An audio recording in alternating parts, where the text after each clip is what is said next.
we have seen over the last couple of weeks, the left's position on stricter gun control is becoming more and more indefensible, and now we have yet another example for you.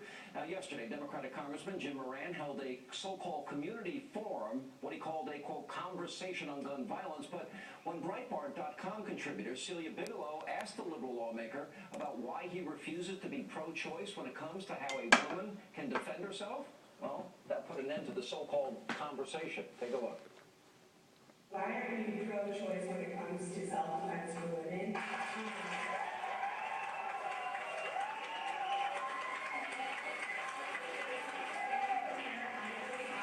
like to tell women how they should defend themselves. For example, why did you guys listen to the young rape victims in Colorado when they said that if they had a gun that they could have prevented their attacker?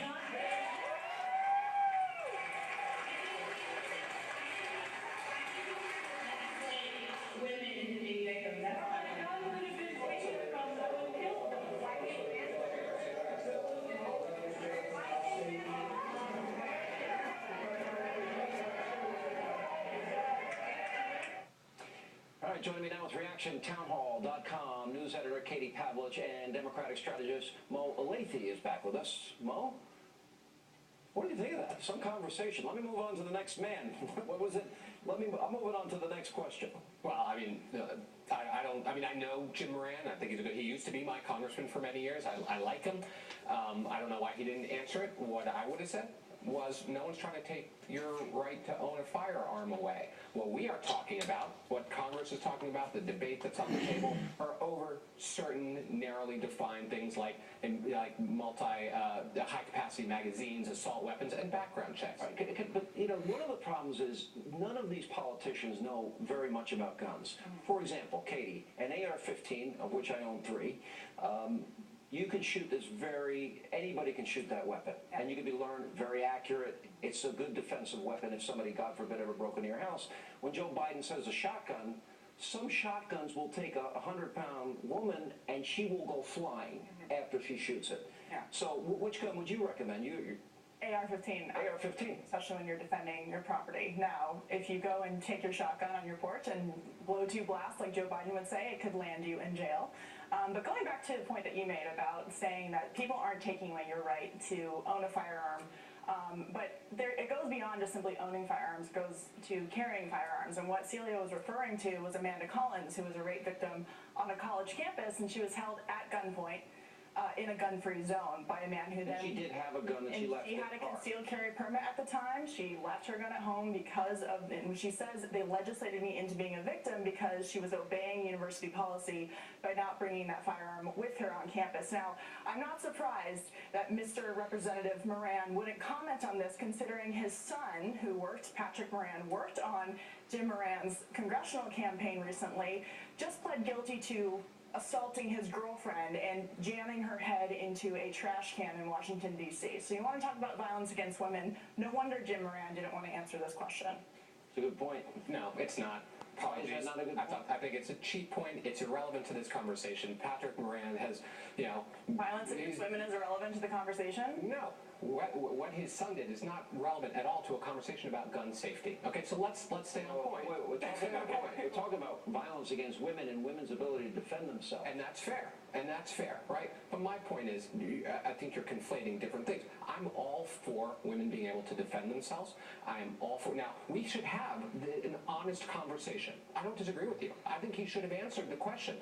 We should have an honest conversation about concealed carry and those things. I don't necessarily agree that having more guns on campuses is going to make things safer, but we should have that conversation.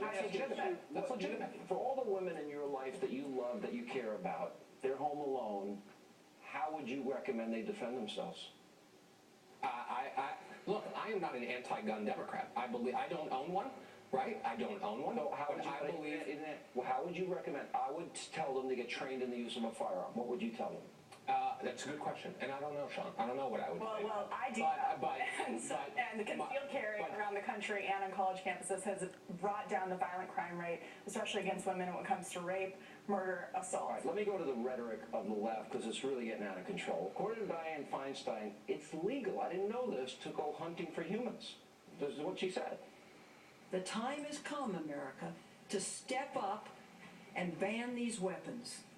The other very important part of this bill is to ban large-capacity ammunition feeding devices, those that hold over 10 rounds.